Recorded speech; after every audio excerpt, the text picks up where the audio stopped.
Anissa Putois, who is the Senior Communications Officer for PETA in France. PETA, the acronym standing for People for the Ethical Treatment of Animals. Thank you so much indeed for your time, Anissa. Listen, is human activity harming animals? It's a stupid question, actually. I suppose I should say, are we the greatest threat to animals, humankind?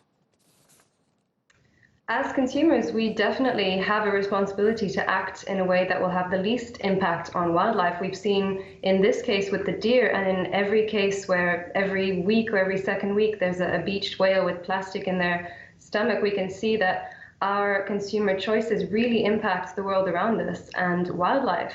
We know that plastic waste is a huge danger, a huge risk for these animals. We also know that our other consumer choices when it comes to, for instance, what we eat, meat, dairy, eggs, we know that these industries are extremely polluting. So our consumer choices definitely have an impact, and we are, as humans, having a very big influence on the world around us. So what are the very worst excesses of consumption that present these dangers to wildlife, and what can we do to make the situation better?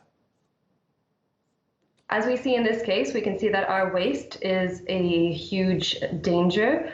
We also know that meat and dairy and eggs, as I was saying, and also fishing are extremely polluting industries. We know that they are relentlessly cruel towards animals, but they're also a nightmare for the environment.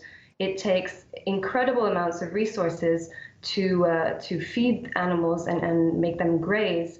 And it's incredibly polluting to bring this food to our plates.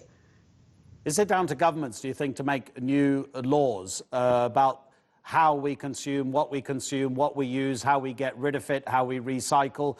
Do you trust individuals, in other words, to make the right decision when there isn't the threat of a national law?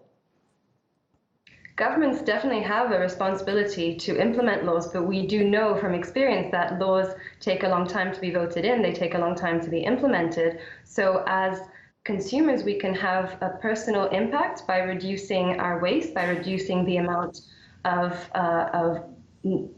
products that we eat that are bad for the environment. We know that eating animal products is bad for the environment, and we can all contribute positively and curb climate change. We know that climate change is an incredibly, it's a crisis today that everyone is aware of, and we know that eating a plant-based diet is the way to reduce our impact, to curb the worst dangers of climate change. Of course, we started talking about plastic, and it's only one element of pollution around the world, because you rightly point out the climate crisis and greenhouse gas emissions, all of that. Let me just go through the findings of a recent international scientific report, which says that we're currently experiencing the worst spate of species extinction since the loss of the dinosaurs. That was 65 million years ago, let's remind people. Scientists are estimating that dozens of species are going extinct every day. 30 to 50% of all species are possibly heading towards extinction by the middle of the century. Anissa, are you one of the optimists, or are you one of the, I don't know if you call them pessimists or realists, people who say, actually, we've gone past the point of no return, that if we want to try to control the climate crisis, it's too late?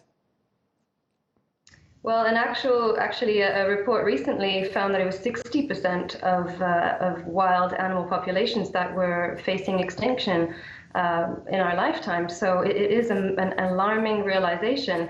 And I'd say I'm potentially a realist in that we have this crisis and we have this danger upon us, but each one of us can actually make a difference with our consumer choices. Less plastic, a plant-based food diet, and really make a difference. Each person can, work towards a whole that is a lot more respectful of our planet.